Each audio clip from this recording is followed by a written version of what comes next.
Dans l'Ancien Testament, on exigeait des sacrifices d'animaux, mais le sacrifice que le Seigneur demande maintenant est le fruit de lèvres, des mots qui sortent par notre bouche, qui s'élèvent devant le trône, tout comme des sacrifices d'animaux.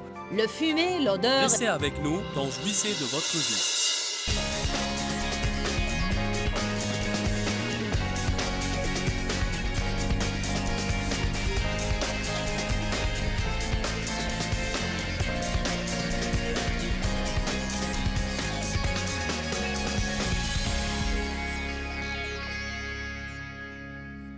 J'aime beaucoup ces versets qui parlent d'Abraham. En fait, j'aime lire ces versets. J'aime aussi les enseigner aux gens. La louange et l'adoration peuvent vous libérer de la peur, du doute et de l'incroyance. Romains 4,18. Abraham, espérant, contre toute espérance, crut et par la foi devint père d'une multitude de peuples.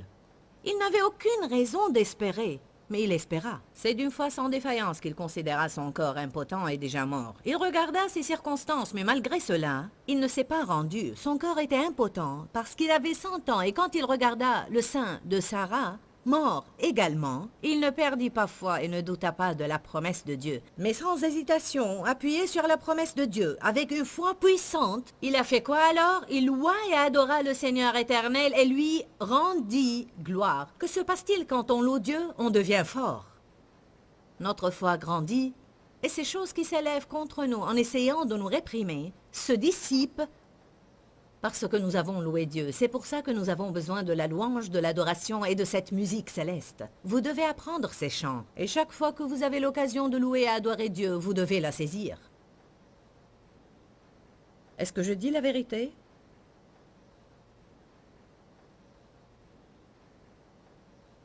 Hébreux 13.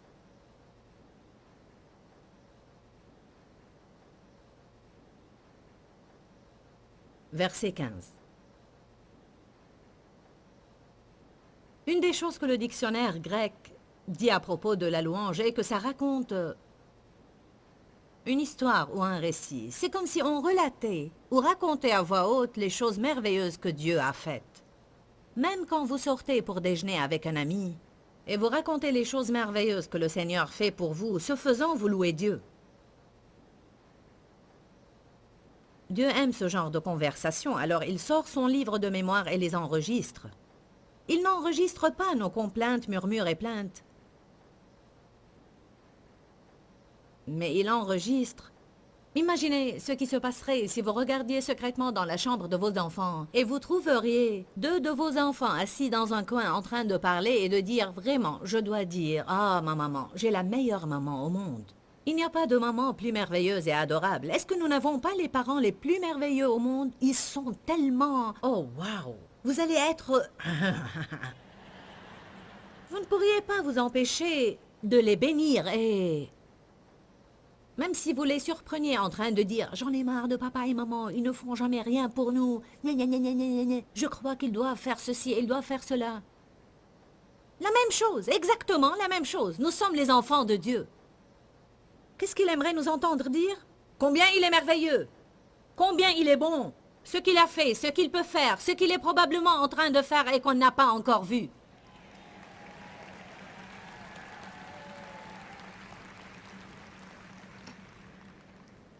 Hébreux 13, 15 dit « Par lui, Jésus, offrons constamment. » Quand et en tout temps, offrons à Dieu un sacrifice de louange. Je pense que parfois nous pensons que le sacrifice de louange veut dire louer Dieu quand on n'a pas envie de le faire. Cela peut sûrement être un genre de sacrifice, mais à mon avis, je crois qu'il veut vraiment dire que la louange, dans l'Ancien Testament, on exigeait des sacrifices d'animaux, mais le sacrifice que le Seigneur demande maintenant est le fruit de lèvres, des mots qui sortent par notre bouche, qui s'élèvent devant le trône, tout comme des sacrifices d'animaux. Le fumet, l'odeur et la saveur s'élevaient devant le trône de Dieu. Il a dit le sacrifice que Dieu demande maintenant est le fruit de lèvres, des paroles reconnaissantes qui confessent son nom. Je me demande combien de fois par jour nous devrions remercier Dieu pour quelque chose. Et combien nous devrions dire à Dieu que nous l'aimons. Mon Dieu. Alléluia. Merci Seigneur. Merci pour l'eau chaude. Gloire à Dieu. Amen. Quand j'ai soif, merci pour l'eau froide, Seigneur, merci. Nous devons remercier Dieu. Voilà une pensée qui m'est venue à la tête aujourd'hui. Écoutez-moi, nous devrions remercier Dieu pour les personnes qu'il met dans nos vies, qui nous encouragent, qui sont autour de nous et qui font des choses pour nous, et les amis que nous avons, les gens qui font partie de notre vie. Je voyage beaucoup, alors le Seigneur me facilite les choses et parfois les gens me demandent « Comment tu fais tout ce que tu fais ?» Et souvent je réponds « Le Seigneur me donne sa grâce, mais vous savez, non seulement Dieu me donne sa grâce, mais il me donne aussi des gens merveilleux qui m'aident. Et les gens que Dieu envoie pour nous aider sont les gens qui ont le plus de valeur dans notre vie. Quelqu'un pense « Béni soit Dieu, je n'ai personne pour m'aider. » Alors, j'ai une réponse pour toi. Va semer quelques graines et aider quelqu'un d'autre et Dieu amènera une récolte dans ta vie. Ne reste pas là en disant que tu n'as personne pour t'aider. Va aider quelqu'un d'autre et semer des graines. En fait, vous devez aider quelqu'un d'autre avant que Dieu vous aide. Parce que vous semez d'abord et puis vient la récolte. Semaille, attente, puis récolte. Alléluia. Si vous voulez quelque chose que vous n'avez pas dans votre vie, semez-en un peu. Et alors vous aurez l'autorité d'avoir foi en Dieu pour une récolte. Nous n'avons aucune autorité de croire à une récolte là où nous n'avons aucune envie de semer. N'essaie pas de demander à Dieu de te donner des amis si tu ne veux pas être amical.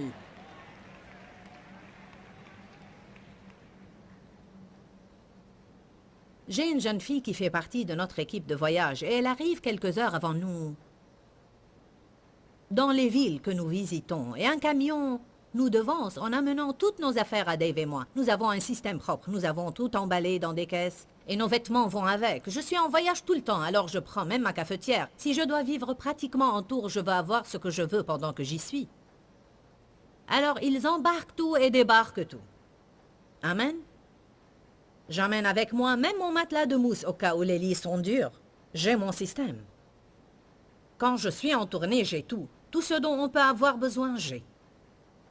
Alors, elle arrive toujours avant moi et elle déballe toutes les affaires pour qu'on arrive à notre hôtel et que tout soit prêt. Et c'est comme si j'étais à la maison. Aujourd'hui, j'ai pensé, « Oh Seigneur, merci beaucoup pour Eva. Seigneur, je te suis reconnaissante. Nous ne devons pas seulement jouir de ce que Dieu nous donne et ne pas le prendre pour donner. Nous devons remercier Dieu pour les personnes qu'il a placées et positionnées dans nos vies. Et vous savez, une personne qui remercie est une personne qui se positionne de façon, écoutez-moi, à recevoir davantage. Si vous ne savez pas remercier pour ce que vous avez, pourquoi est-ce que Dieu va vous donner plus? Philippiens 4, verset 6 dit « Ne vous inquiétez de rien, mais en toutes circonstances, dans la prière et avec un cœur reconnaissant, demandez à Dieu ce dont vous avez besoin. » Quand nous prions, nous devons prier avec un cœur reconnaissant. Non en murmurant ou se plaignant, mais avec reconnaissance. En tout temps et constamment, offrons à Dieu un sacrifice de louange. J'avais dit que la louange vous débarrassera du doute et de l'incroyance. Si vous chantez des chants de louange, vous serez encouragé. L'esprit de peur sera repoussé. Pratiquez cela à la maison. Quand l'esprit de peur arrive, « Je te loue, Seigneur, je glorifie ton nom. Tu es digne de louange, alléluia. » Merci, Seigneur, tu es merveilleux, j'exalte ton nom. Vous faites ainsi une bataille spirituelle. Vous êtes d'accord?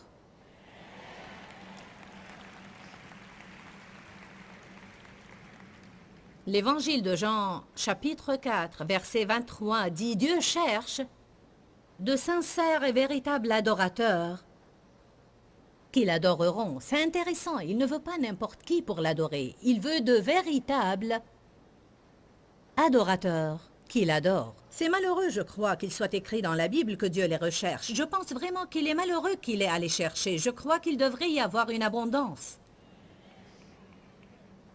Écoutez-moi bien. Matthieu 15. Les adorateurs sont des personnes puissantes. Les personnes qui louent sont puissantes. Ceux qui se plaignent sont faibles. Ceux qui murmurent aussi. Allez. Il est évident que non pas chaque personne qui a l'air de louer est vraiment sincère. L'adoration sincère vient du cœur et n'est pas simplement un comportement acquis où je dois aller à un endroit bien déterminé et répéter des prières déjà apprises. Je ne dis pas que ce n'est pas définitivement une adoration ou une louange, mais assurez-vous que votre cœur y est. Je n'essaie pas de critiquer, alors ne me lapidez pas. Ce que je dis en fait est que si vous utilisez des livres de prière ou que votre église est de celle où il y a une certaine liturgie, où vous lisez la même chose tous les dimanches matins, alors vous devez vous assurer que votre cœur y est. Sinon, ça devient « je peux réciter le Notre Père et ne pas penser à ce que je fais ». Je veux que vous compreniez que votre cœur doit être engagé dans la prière, sinon ce n'est pas une véritable adoration. Votre cœur doit être engagé, ce n'est pas seulement le fruit de lèvres, mais un cœur engagé. Vous êtes avec moi? Comme j'ai dit, je ne veux rien saper. Sûrement que vous pouvez louer Dieu de cette manière. Le Notre Père est une prière merveilleuse, mais je peux répéter cette prière et ne même pas penser à ce que je fais, et parfois je me prends à faire cela. Notre Père qui es aux cieux, que ton nom soit sanctifié, que ton règne vienne... Attends une minute, attends. Notre Père qui es aux cieux, saint est ton nom, Seigneur. Que ton règne vienne, que ta volonté soit faite. Et là, je réfléchis à ce que je dis. Tout ce que je dis, c'est de vous assurer que votre cœur est connecté avec votre bouche. Vous m'entendez? Je crois que cela va vous aider. Parce que je crois qu'on peut prendre l'habitude de penser « Bon, j'adore Dieu, j'ai regardé la projection. J'ose vraiment croire... » Et pendant que vous le faites, vous regardez le chapeau de Suzy et le nouveau sac de Janie. Vous comprenez? En fait, la concentration n'est pas vraiment notre point fort. Et nous devons apprendre comment nous concentrer. Voilà pourquoi dans une réunion pareille et au cours d'une réunion d'église, le moins de personnes qui se déplacent, mieux c'est, croyez-moi. Je vous dis la vérité, quand une personne se déplace, 50 autres la suivent. Je vous dis cela pour votre bien, parce que vous pouvez penser, eh bien, j'ai soif, mais et si quelqu'un ratait quelque chose d'important dont il aurait besoin dans sa vie? Quand vous priez, quand vous louez et vous chantez ces chants, vous pourrez vraiment profiter de ces chants si vous faites réellement attention à chaque mot que vous chantez et que ce soit vraiment des mots que vous signifiez et que vous ne soyez pas en train de penser à quelque chose d'autre pendant que vous lisez les mots.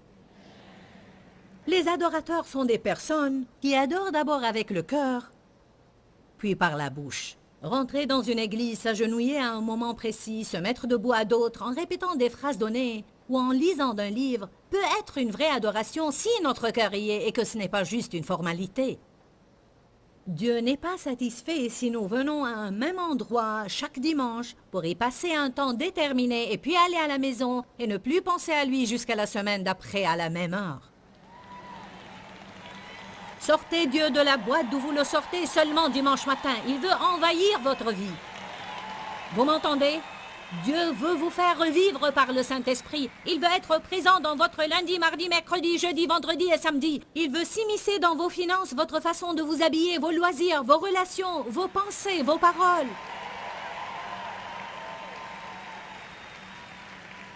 Il y a une grande différence entre ce que le monde entend quand il parle de religion et entre ce que la Bible dit quand elle parle de relations personnelles et intimes et adorateurs qui adorent Dieu de tout leur cœur. C'est là seulement que vous avez le feu de Dieu dans votre vie et c'est là que vous serez enthousiasmé et consumé par votre relation avec Dieu quand c'est plus pour vous qu'une série de cérémonies. Je veux dire que les gens peuvent aimer Dieu et suivre des rituels parce que c'est tout ce qu'ils savent faire. Mais Dieu veut être inclus dans tout ce que vous faites. Il veut que vous priez sans cesse. Il veut que vous lui parliez de tout et de rien, partout et en tout lieu, tout le temps et n'importe quand. Matthieu 15, 6.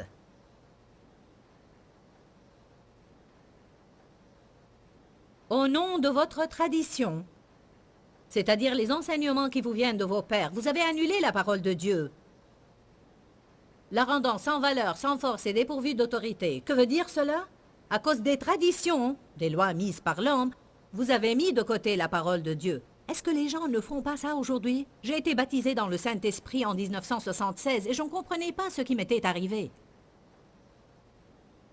Après un bout de temps, j'ai reçu le don des langues et j'ai été jeté hors de mon église. Vous savez ce qu'ils m'ont dit? On ne peut pas nier que ce qui t'est arrivé existe dans la Bible, mais ça ne fait pas partie de nos doctrines. Alors si c'est ce que tu vas faire et croire, tu vas devoir aller autre part. C'est exactement ce que dit l'Écriture. Elle dit au nom de vos traditions,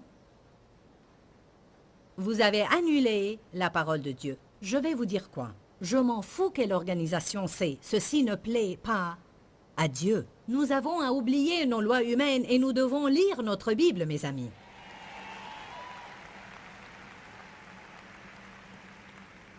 Tellement de gens croient à tellement de choses différentes. Qui a raison? Personne n'a raison à 100%. Personne. C'est pourquoi nous devons arrêter de nous disputer pour les petites choses et nous devons nous aimer les uns les autres et avoir un peu d'unité.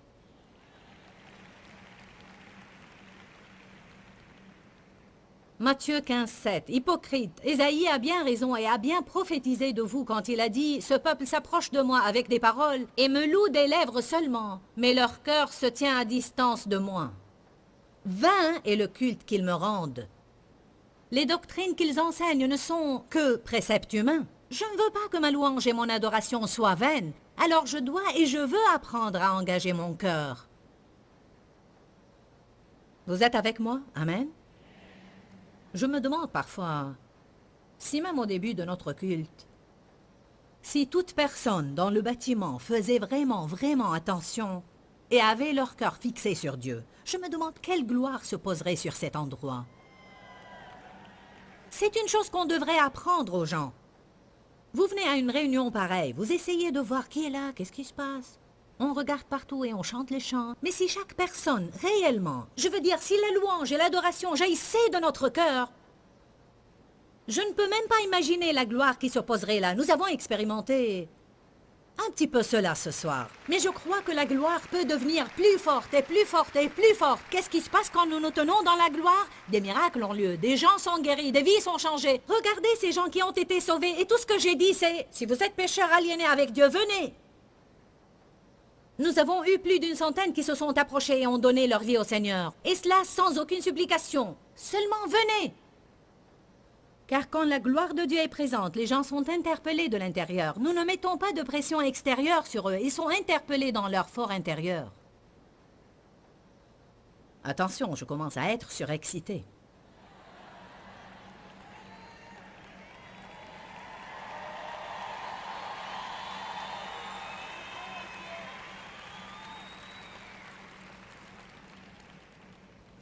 Je veux répéter cela. Essayez, si vous êtes guidé par l'Esprit, et je n'instaure pas une nouvelle loi. Mais priez à propos de commencer et terminer chaque jour à genoux. Je n'ai pas un chapitre ou un verset de la Bible à vous donner, c'est seulement une suggestion. Quand vous allez au lit le soir, formez une habitude, agenouillez-vous.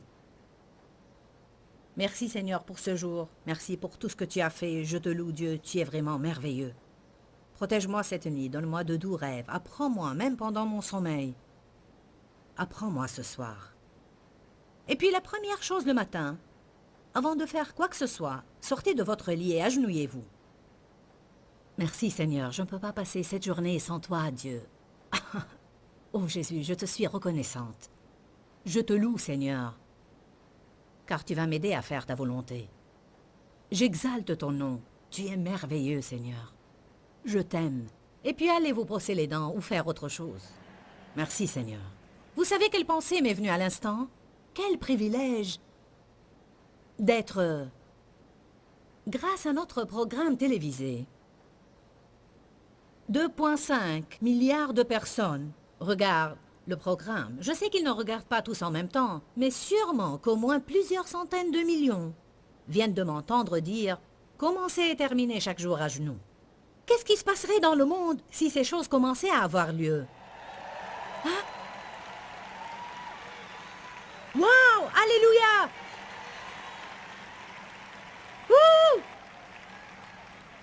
Qu'est-ce qui se passerait si 5 millions de personnes de plus se levaient chaque matin et descendaient à genoux? Je te loue, Seigneur, je t'exalte. Allez, mes amis. Je veux accomplir le travail de Dieu pour que je puisse quitter cette terre et aller là où j'appartiens. Je ne suis pas encore chez moi, je veux aller à ma demeure céleste. Amen. Seigneur, prends pitié. On parle de reconnaissance et de remerciement pour ce qu'on a. Nous savons que 1 Thessaloniciens 5 dit qu'être reconnaissant pour toute chose, quoi que soient les circonstances, est la volonté de Dieu pour nous. Mais Dieu, tout récemment, en fait seulement il y a 2 jours, m'a montré quelque chose. Dieu vous donne de nouvelles révélations pour votre vie à différents moments et il m'a montré quelque chose à propos de la paix qui a été un pivot pour moi. Si vous voulez la paix, appliquez-vous à l'avoir. Jésus a dit, je vous laisse ma paix. La paix est là, mais nous devons nous appliquer pour l'avoir. Pour vous dire la vérité, ça ne vous ferait... Il vous faut comprendre cela. Ça ne vous ferait réellement aucun bien de prier pour la paix. Il faut vous appliquer pour l'avoir. Alors si vous allez avoir la paix, vous allez l'avoir intentionnellement. Je ne peux pas rentrer dans les détails, mais il m'a donné aussi une révélation à propos de la peur. Et c'est que quoi que soit ce qui vous fait peur, vous devez le faire malgré votre peur. Ne craignez rien ne signifie pas débarrassez-vous des sentiments, mais ça veut dire sachez que parce que Dieu est avec vous et dit ne craignez rien car je suis avec vous, vous pouvez commencer à faire toutes les choses qu'il vous a demandé de faire sans crainte. Et ainsi, vous allez vaincre et conquérir cette peur parce que vous ne lui avez pas permis de vous arrêter. Et Dieu m'a donné aussi une révélation concernant la joie. Êtes-vous prêts? Je vais la partager avec vous. Dieu m'a mis ça à cœur il y a 2 jours. Il m'a dit, c'est une révélation concernant la joie. Je me suis tue. Et voici ce qu'il m'a dit. C'est entièrement en rapport avec tes paroles.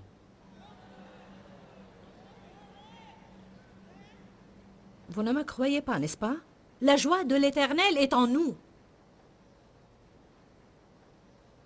Mais elle est libérée quand nous disons ce qui est juste. Et elle est empêchée quand nous disons de mauvaises choses. J'ai dit, la joie de l'Éternel est en rapport avec nos paroles. Certains ne sont pas heureux parce qu'ils parlent de stupidité tout le temps. Et vous savez quoi? Vous mangez vos propres paroles toute la journée. Toute la journée, vous mangez vos propres paroles.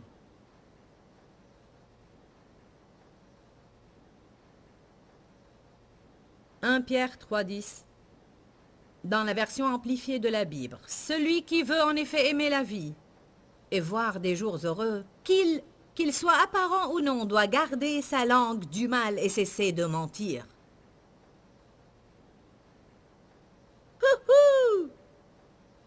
Je m'amuse trop pour me soucier de la vérité.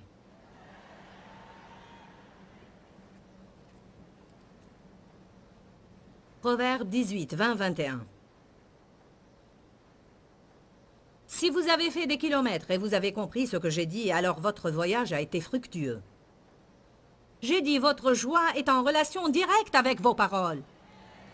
Ce n'est pas étonnant que Dieu nous dise de garder notre bouche remplie de louanges, d'adoration et de reconnaissance, et que la Bible dise « Ne vous enivrez pas de vin, mais soyez remplis du Saint-Esprit. En vous récitant toujours des psaumes, des hymnes et des cantiques inspirés, chantez et célébrez le Seigneur de tout votre cœur. »